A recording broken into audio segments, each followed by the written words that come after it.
안녕하세요. 네, 이번 저희 강의는 벤처기업의 자금 계획 그리고 투자 유치에 대해서 여러분께 설명드리겠습니다. 벤처기업에서 자금이란 굉장히 중요하죠. 그래서 어떻게 자금 계획을 세우고 그에 따라서 어떻게 투자 유치를 할 수 있는지 여러분이 강의를 통해서 많은 것을 배우시기 바랍니다. 벤처 성공의 세 축, 세 축을 보자면 벤처를 성공하기 위해서 여러 가지 요소들이 필요할 겁니다. 그 요소들 중에서 가장 핵심적인 것, 줄여서 보면은 세 가지로 얘기를 할 수 있겠어요. 첫 번째, 테크놀로지 또는 기술 또는 특별한 아이디어 뭐 이런 것들이 있어야 되겠죠. 그 다음에 두 번째 축이 마케팅입니다. 마케팅. 마케팅에서 성공하지 못하면 벤처기업, 아니 어느 기업도 성공할 수 없죠. 그만큼 마케팅은 중요합니다. 그 다음에 세 번째 축이 바로 파이낸스, 자금입니다.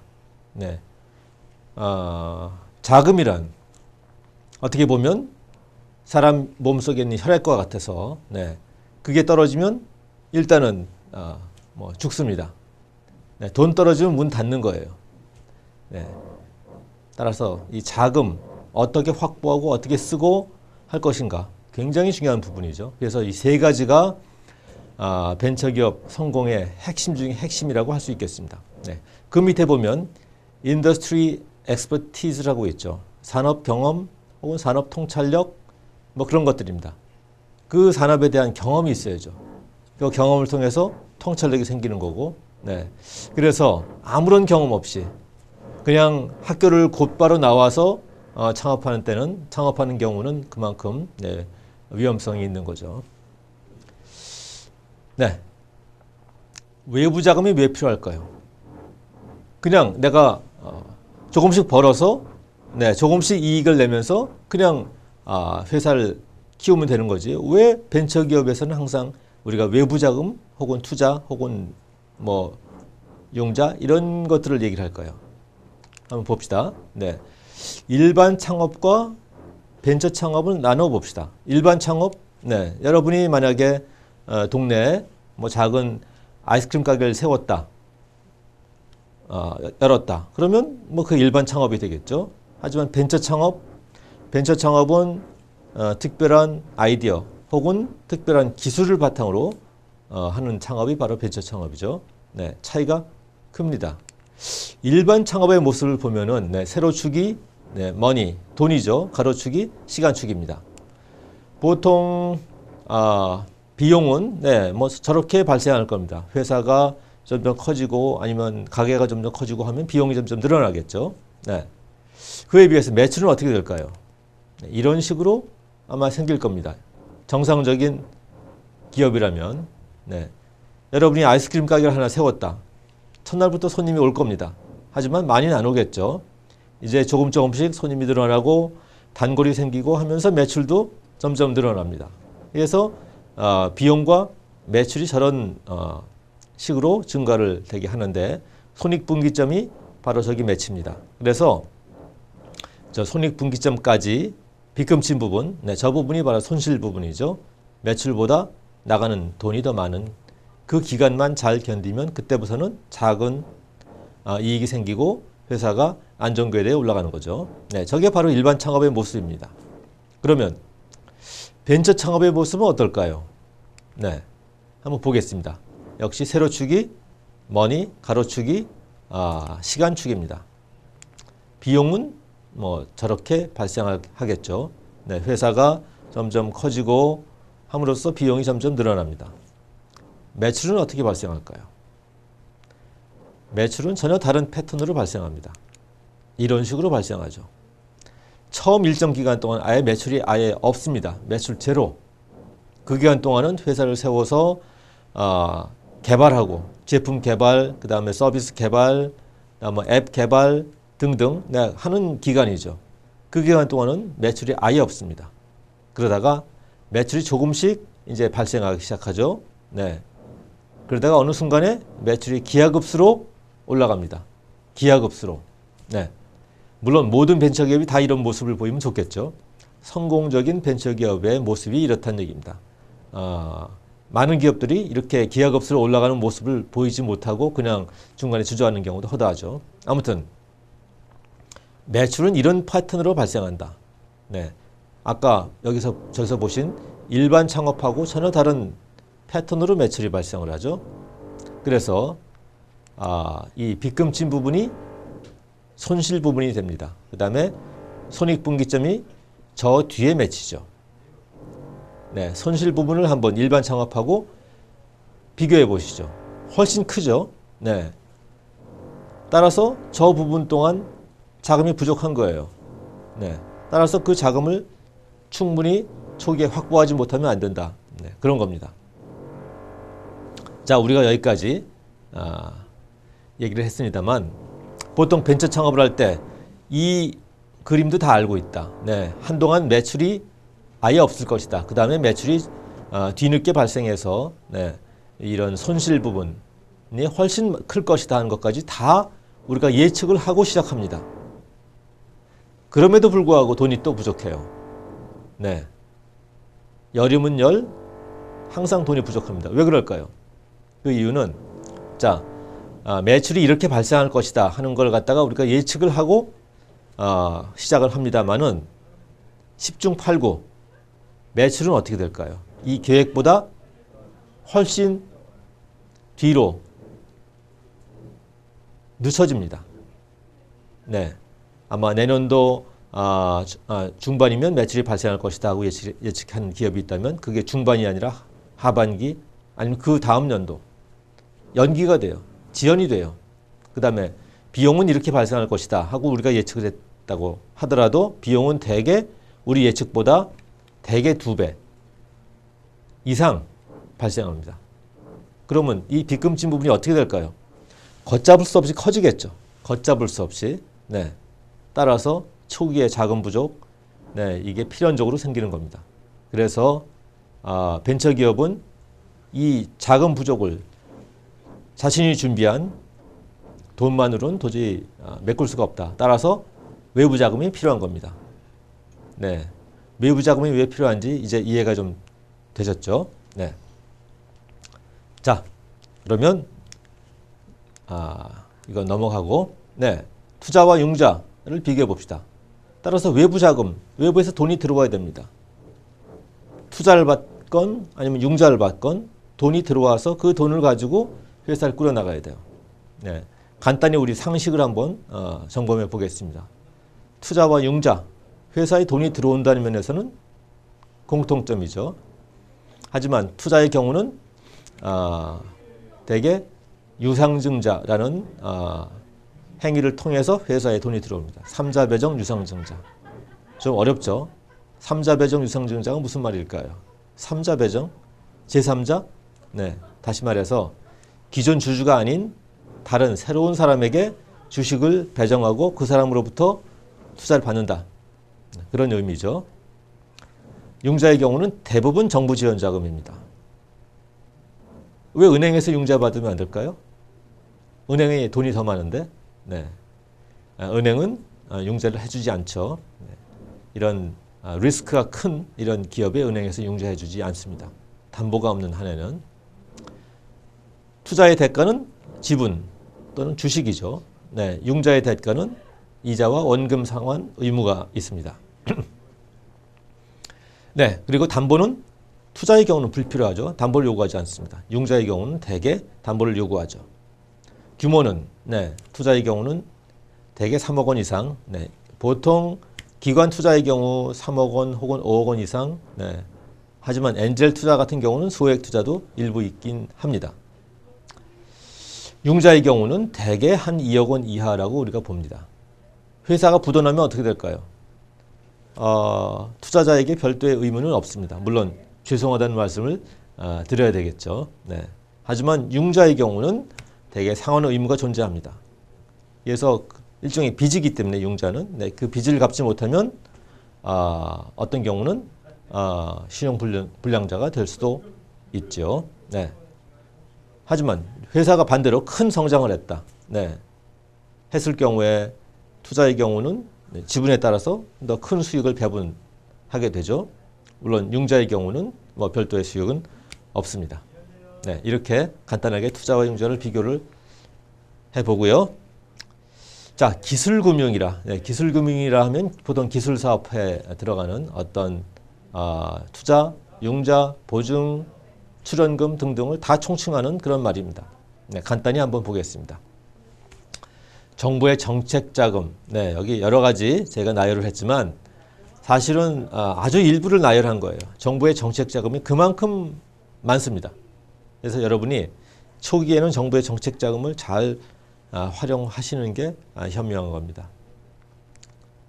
일반 금융, 네, 보통 프라이빗 섹터라고 부르는 일반 금융의 경우는 벤처 캐피탈, 창업 투자 회사죠. 네, 혹은 엔젤, 개인 투자자들이 자신의 자산을 투자합니다. 자, 이렇게 보면은 정부의 정책금융, 특히 한국의 경우에는 이 벤처 쪽에 정부의 정책금융 쪽이 굉장히 큰 역할을 하고 있습니다. 그 다음에 일반 금융 이렇게 나눌 수가 있죠. 네. 이거는 굉장히 글이 긴데 창업 지원 정책 자금을 일부 여러분에게 소개를 해드리기 위해서 이 페이지를 띄웠습니다. 물론 이걸 제가 하나하나 설명할 필요는 없고 굉장히 종류가 많다 하는 거 말씀을 드리고 여러분이 좀 더 자세한 정보를 얻기 위해서는 중소기업청 혹은 중소기업진흥공단 이런 데 사이트에 들어가 보시면 되겠습니다. 네. 정책 자금 정보 사이트는 보시는 바와 같이 중기청, 그다음에 중소기업 특별위원회 등등 이렇게 많이 있으니까 한번 들어가 보시면 유용한 정보를 얻을 수 있죠. 네. 자, 회사를 설립할 때 자본금이 있어야죠. 설립 자본금의 얘기를 한번 해봅시다. 특히 벤처기업을 설립할 때 자본금을 어떻게 해야 하는가. 네. 자본금은 일단 벤처기업과 일반 기업과는 밸류가 다르다. 밸류가 다르단 말은 벤처기업의 가치 판단 기준과 일반 기업의 가치 판단 기준이 다르다는 얘기입니다. 따라서 설립 자본금의 적정 규모 역시 일반 기업과 다른 차원에서 판단을 해야 됩니다. 보통 자본금이 많으면 회사가 탄탄하다고 보죠. 네. 또 회사의 그 가치도 올라갑니다. 따라서 일반 기업을 세울 때 자본금을 넉넉하게 준비를 해야 된다. 이런 게 바로 우리 상식으로 되어 있습니다. 네. 그렇지만 벤처기업을 설립할 때 벤처기업의 설립 자본금과 회사의 밸류에이션, 즉 회사의 가치 큰 상관이 없어요. 자본금 1,000만 원짜리 설립하건 자본금 5천만 원짜리 설립하건 그 회사를 판단하는 기준은 그 회사 갖고 있는 기술, 아이디어, 그 다음에 팀 멤버 그런 것들을 보고 판단하는 거지 자본금이 얼마였느냐 이거는 그렇게 크게 중요하지 않습니다. 네. 따라서 보통 1,000만 원이면 되게 충분해요. 자본금을 많이 잡을 필요는 없습니다. 물론 나중에 돈이 더 필요하면 얼마든지 증자할 수가 있죠. 네. 하지만 많이 잡았다가 감사하는 건 그건 아주 안 좋은 모습이죠. 네. 보통 1,000만 원 정도면 충분합니다. 많은 자본금을 준비하려고 무리하실 필요는 없어요. 네. 그 다음에 투자 유치를 받을 때 잘못하면 지분 희석이 과도하지 않느냐. 자본금이 너무 작으면 너무 지분 희석이 과도하지 않느냐. 그런 우려를 하시는 분도 있는데 그렇지 않습니다. 네. 지분 희석, 과도한 지분 희석 없이 투자 유치 얼마든지 할 수 있기 때문에 자본금은 너무 크게 잡을 필요가 없다. 네, 여기까지 자본금의 얘기를 해보고 그 다음에 자 초기 자금 운용은 우리가 어떻게 해야 될까요? 설립 초기 자금 운용 일단 브레이크 이븐 포인트 즉 손익분기점까지 가는 시기가 가장 힘든 시기다. 보통 여기 써 있죠. Valley of Death 혹은 Death Valley 죽음의 계곡. 네, 말만 들어도 섬뜩하죠. 네, 죽음의 계곡을 통과해야 됩니다. 초기에 가장 힘든 시기다. 그래서 시드머니, 종잣돈 플러스 알파. 네, 종잣돈만 갖고는 좀 부족하다. 여윳돈을 좀 충분히 확보하는 게 좋습니다. 그 다음에 보수적인 운영이 필요하죠. 네, 비용을 억제하고 그 다음에 번 레이트라고 써 있는데 번 레이트란 말은 캐시 번 레이트. 즉 현금이 매달 소진되는 속도를 말합니다. 네. 이런 것들을 계속 잘 인식하면서 살아야 되죠. 네. 대개 창업자들은 대개 월급 안 가져갑니다. 네. 월급 없어요. 특별히 그냥 비용만 그냥 쓰는 거죠. 네. 그렇게 아껴서 써야 된다. 초기에는. VC, 즉 벤처 캐피탈을 얘기합니다. 벤처 캐피탈들은 초기에 거의 투자를 안 합니다. 일부 초기에 투자하는 벤처 캐피탈들이 조금씩 나오겠지만 일반적으로 벤처 캐피탈들은 초기 투자를 꺼려합니다. 따라서 VC 기대를 하지 말아야 되겠죠. 엔젤은 개인 투자자를 말하죠. 네. 엔젤의 경우에는 운이 좋으면 투자받을 수 있다. 네. 상당히 무책임한 말인데 그만큼 한국에는 엔젤이 많지 않고 따라서 그분들의 어떤 그 호감을 사고 마음을 사고 해서 투자를 유치하기 쉽지 않다. 그런 얘기가 되겠습니다. 그 다음에 창업 지원 정책자금. 네. 정부의 정책자금 먼저 소개를 드렸죠. 정책자금을 최대한 활용하는 게 현명한 행동입니다. 특히 정부의 출연금이라고 있죠. 출연금이란 말은 정부에 뭐 수십 가지 출연금이 있어요. 그런데 대개는 소규모이고 그 다음에 상환 의무가 좀 없는 그런 돈을 말하죠. 대개 이런 정부 정책 자금은 연초에 집중적으로 나오기 때문에 연초, 즉 2월달, 3월달 그때 여러분이 굉장히 노력을 많이 해야 되는 겁니다. 그 시기가 지나가면 잘못하면 시기를 놓칠 수도 있어요. 네. 자, 보시는 그림은 스타트업 파이낸싱 사이클 해가지고 많이 인용하는 그림인데, 자, 이 빨간색의 선이 바로 매출 혹은 매출과 이익을 혼합한 그런 의미입니다. 초기에 보시면 Valley of Death라고 있죠. 저 앞에. 네, Valley of Death. 죽음의 계곡. 네, 저 기간을 통과해야 된다. 네, 그래야지 살아남는 거예요. 죽음의 계곡. 네, 가장 어려운 시기라는 얘기죠. 그 다음에 저 위에 보면 Valley of Death에 투자하는 사람들. 엔젤, 개인 투자자, FFF, 시드 캐피탈. 네, 극초기에 투자하는 시드 캐피탈. FFF가 뭘까요? 참고로. 네, F로 시작하는 세 가지 단어가 있어요. Family, 가족이 투자하고, Friends, 친구들이 투자하고, 그 다음에 세 번째 F는 Fool, 바보들이 투자한다. 네, 바보가 아니면 초기에 투자하지 않는다. 이런 약간 냉소적인 그런 표현입니다. 네, 자, 이걸 보시면 초기에 죽음의 계곡이 저 밑에 보이죠? 네, 저기를 통과해야 된다. 그런 얘기입니다. 자, 이건 제가 참고로 포브스라는 미국 경제 잡지에 나온 글을 인용한 건데요. 네. 초기에 이 죽음의 계곡을 통과하기 위해서 어떻게 해야 되느냐? 네. 생존 법칙입니다. 네. 어떻게 생존할 수 있느냐? 잠깐 소개를 해드리겠습니다. 첫 번째, 창업 전 여유 자금을 마련해라. 당연한 얘기겠죠. 아까 시드머니 플러스 알파를 확보해야 된다. 네, 그런 얘기입니다.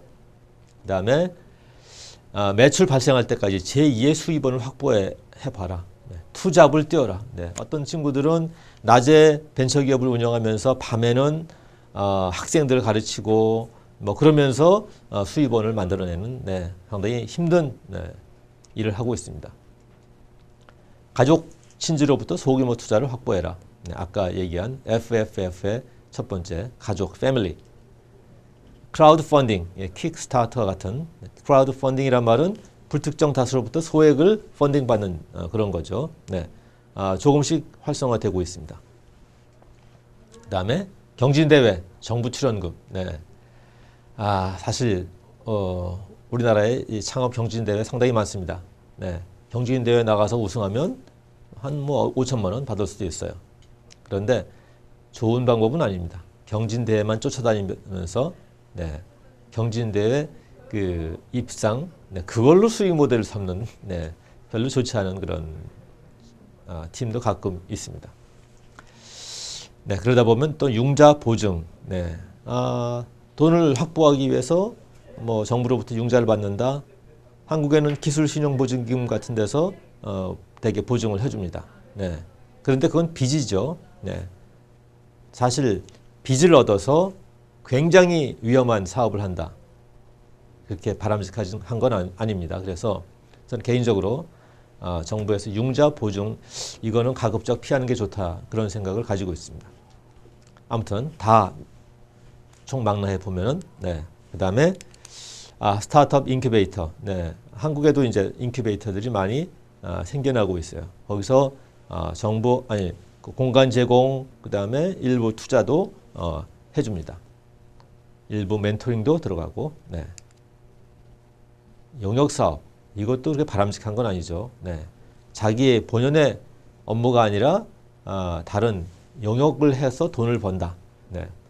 바람직한 건 아닌데 서바이브 하기 위해서 뭐 불가피한 측면도 약간은 있습니다. 그다음에 향후 협력사와 조인트 벤처. 향후에 내가 이 기술 혹은 이걸 개발했을 때 나와 협력할 수 있는 그런 회사가 있다 했을 때 뭐 조인트 벤처를 미리 해서 그쪽으로부터 도움을 받는다. 이런 방법도 있을 겁니다. 혹은 향후 고객사로부터 지원을 받는다. 내가 이 기술을 개발하고 이 제품을 개발하면 향후에 나의 큰 고객이 될 수 있는 그런 회사가 있을 거예요. 미리 소개하고 그 회사로부터 지원을 받을 수도 있죠. 네. 이렇게 10가지 생존할 수 있는 죽음의 계곡을 통과하기 위해서 생존하는 이런 방안을 소개해 드렸습니다. 자, 초기를 지나서 중기쯤 됐다. 그러면 이제 가장 어려운 시기는 지난 거예요. 우리 중기 자금 운용은 우리가 어떻게 해야 할까요? 보겠습니다. 일단 CFO, 유능한 CFO를 확보할 수 있다면 큰 도움이 됩니다. CFO가 뭐의 약자죠? Chief Financial Officer, 즉 재무 담당 임원이죠. 네. CFO는 단지 뭐 격리, 회계하는 사람이 아닙니다. 회사를 재무적으로 판단하고 재무적으로 회사에 득이 될 수 있는 어떤 정책들을 만들어낼 수 있는 그런 사람들이죠. 네. 굉장히 중요한 성공 요인입니다. 하지만 제가 이렇게 써놨지만 유능한 CFO 확보하는 거 쉽지 않습니다. 네. 그만큼 검증된 유능한 CFO가 그렇게 많지 않다는 그런 얘기가 되겠죠. 자, 고성장기가 되면 영업이익만으로 자금 수요를 충당하기가 어렵습니다. 돈을 벌면 영업이익이 생기죠. 영업이익이 생기면 그걸로 다시 회사를 성장시키면 되지 않을까 이런 생각을 하게 되죠. 하지만 이 고성장기에 돌입하면 영업이익만으로 회사를 성장시키기 어려워요. 왜 그럴까요? 이렇습니다. 여러분이 만약에 어떤 제품을 개발했다고 칩시다. 네, 처음에 한 생산 라인을 깔았어요. 10,000개를 생산할 수 있는 라인을 깔았다고 칩시다. 네, 다행히 성공적으로 수주가 들어와서 10,000개를 잘 납품했다고 가정을 합시다. 그런데 그 제품이 이제 소위 말하는 대박이 나서 10만 개 주문이 들어왔어요. 10만 개. 여러분이 갖고 있는 생산시설로는 10만 개 생산할 수 없어요. 그렇죠? 생산시설을 확충해야죠. 어떤 때는 뭐 다른 데로 이전해서 확장 이전을 해야 될 필요도 있습니다. 돈이 들어가죠.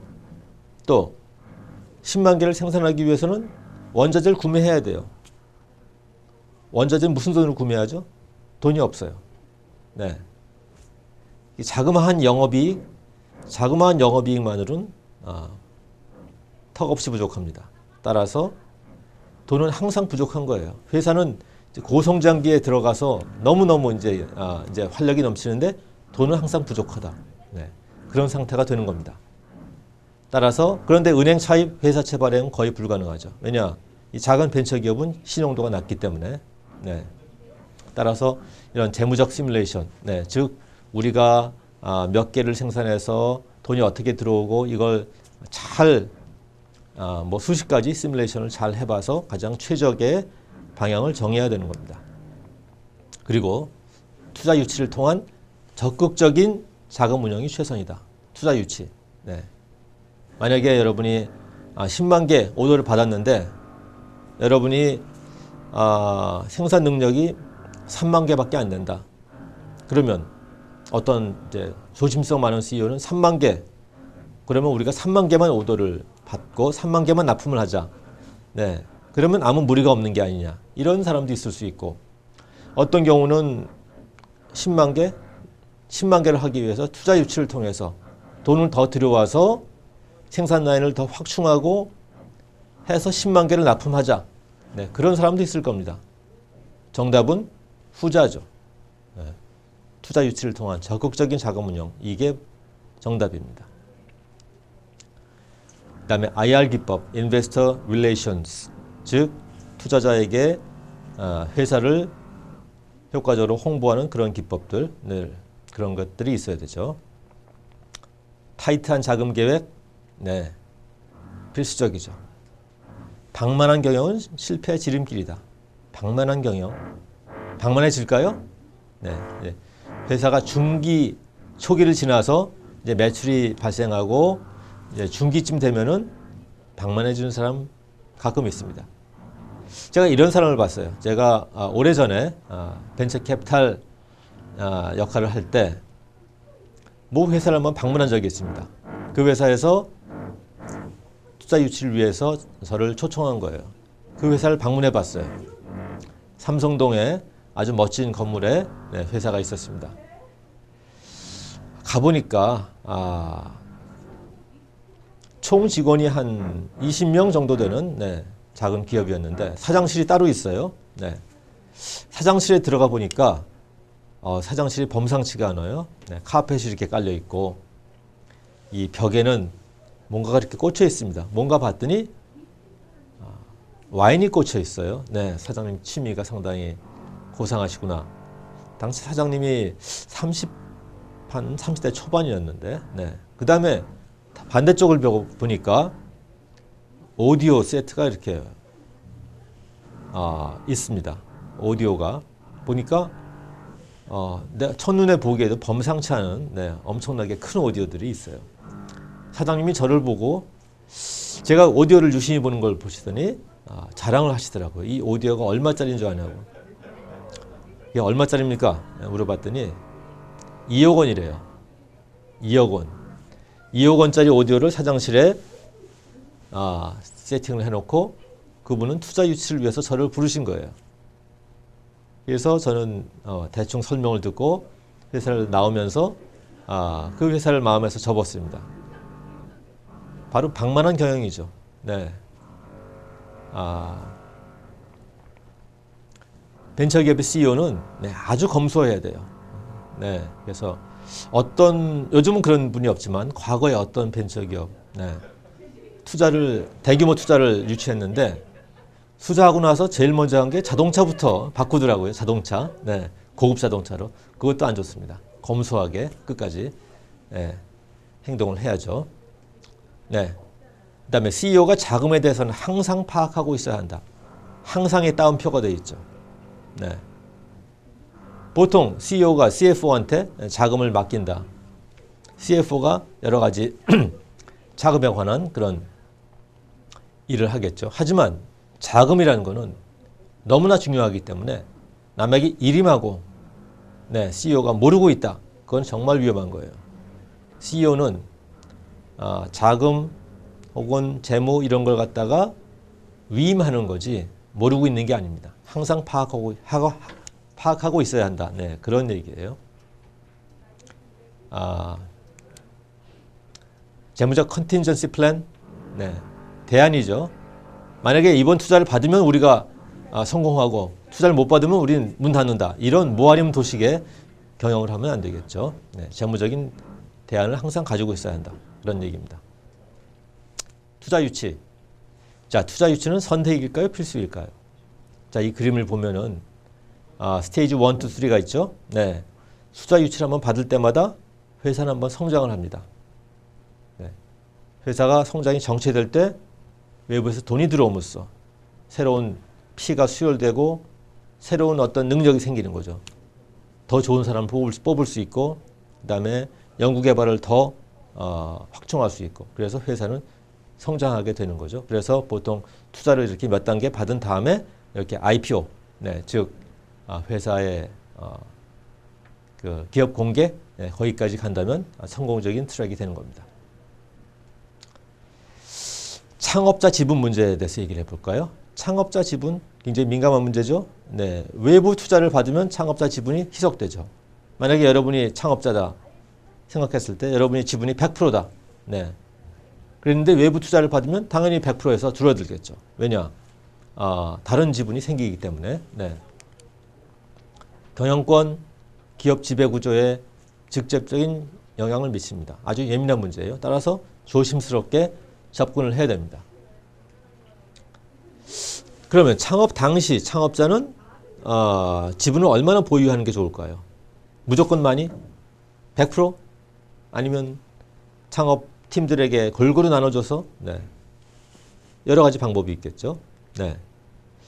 일반적으로 창업자가 핵심 노하우를 보유하고 있어서 창업자가 빠지면 회사가 큰 문제가 발생한다. 이런 경우도 있을 것이고, 아니면 창업자가 뭐 특별한 노하우를 갖고 있지 않기 때문에 창업자가 빠지더라도 뭐 큰 문제가 없다. 이런 경우도 있을 겁니다. 네.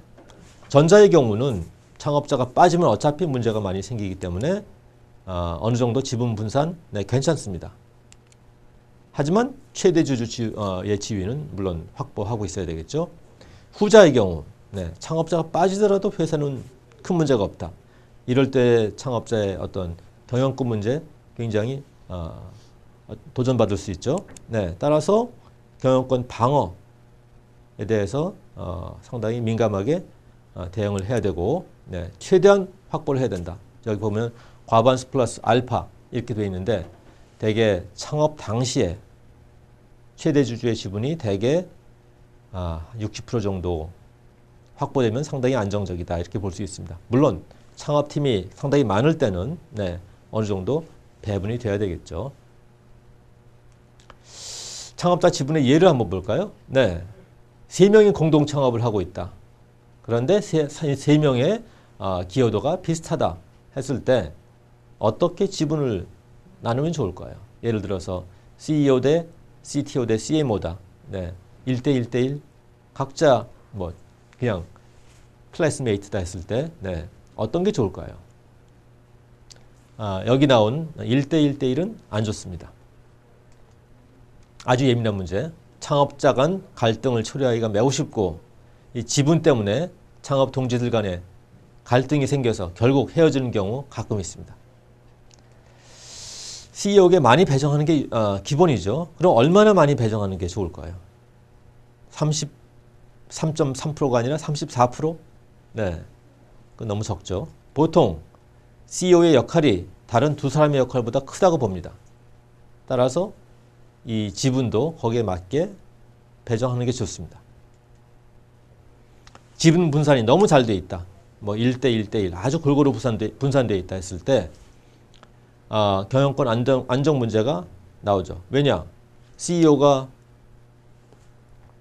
34%, 나머지가 33%다 했을 때 나머지 두 사람이 힘을 합치면 66%. 언제든지 CEO를 내쫓을 수 있죠. 네. 따라서 경영권의 안정 문제 이런 게 있기 때문에 벤처 캐피탈들이 투자를 꺼릴 수 있습니다. 그래서 투자를 받기 위해서라도 이 지분 문제는 어느 정도 경영권이 안정되어 있다는 모습을 갖도록 해야 되는 겁니다. 지분에 대한 개념을 봅시다. 네, 예를 들어서 회사에서 프로젝트를 추진하고 있는데 50억의 자금이 필요해요. 근데 50억을 다 받으려니까 그러면 회사의 지분 희석이 너무 크다. 예를 들어서 내가 30%를 가지고 있는데 50억이 들어옴으로써 30%가 그냥 뭐 한 20%를 확 줄여도 버린다. 너무 아깝다. 이런 생각이 들 수 있습니다. 이랬을 때 그러면 50억 투자를 받지 말고 한 절반만, 네, 줄이고 그 다음에 회사 성장도 좀 늦추고 그 다음에 지분 희석도 줄이고 이렇게 하는 게 어떨까? 이런 생각을 많이 하죠. 네. 답은 뭘까요?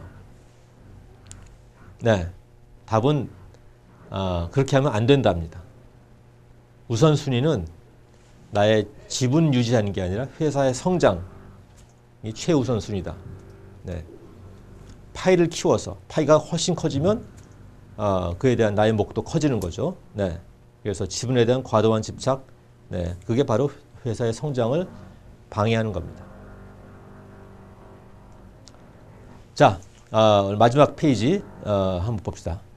캐시 플로우 스테이트먼트, 극단적인 예라고 써 있어요. 그래서 사실상 일어나지 않는데 여러분에게 이해를 돕기 위해서 아주 극단적인 예를 한번 가정을 해봤습니다. 자, 이런 글자가 좀 작은 게 미안합니다. 손익계산서 쭉 있는데 매출이 100억, 제조원가 50억, 매출 총이익 50억 해서 쭉쭉 해서 당기순이익이 10억이 난 괜찮은 회사입니다. 이 정도면 아주 모범적인 그런 손익계산서죠. 그런데 이런 똑같은 손익계산서를 만든 회사가 3개가 있어요. 각기 다른 회사가. 자, 봅시다. A사, B사, C사. 네.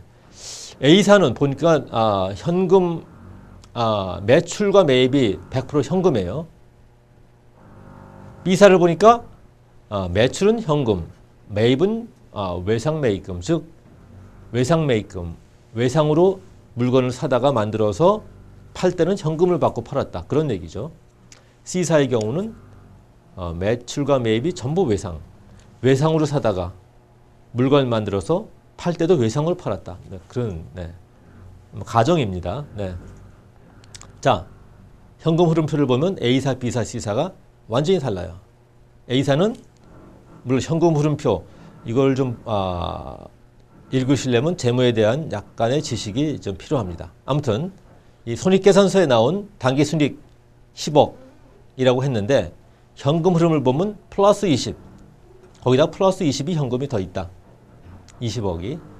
B사, 즉 B사는 외상으로 사다가 현금을 받고 팔았다 하는 얘기죠. 잘한 거죠. 네, 잘한 겁니다. 현금 흐름 증감이 70억. 네, 70억이나 현금 흐름 증감이 있다. 즉 현금이 풍부한 거죠. C사는 마이너스 30억. 네, 분명히 당기순이익 10억이라고 했는데 실제로는 마이너스 30억. 네. B사는 현금이 풍부하고 C사는 어떨까요? C사는 흑자도산 리스크에 시달리고 있습니다. 즉 이 표에서 다시 말하고 싶어 하는 거는 캐시가 그만큼 중요하다. 네. 재무제표 상당히 중요하지만 재무제표에 나온 어떤 그런 당기순이익보다도 사실 내 통장에 얼마가 지금 남아있느냐 그걸 갖고 경영을 하는 캐시플로우 경영에 대해서 잠깐 소개를 드린 거고 여기 보면 캐시 is king. 네. 네, 이런 표현도 있습니다. 그만큼 캐시를 가지고 캐시 위주로 경영하는 게 중요하다. 그런 말씀을 드리겠습니다. 네, 감사합니다.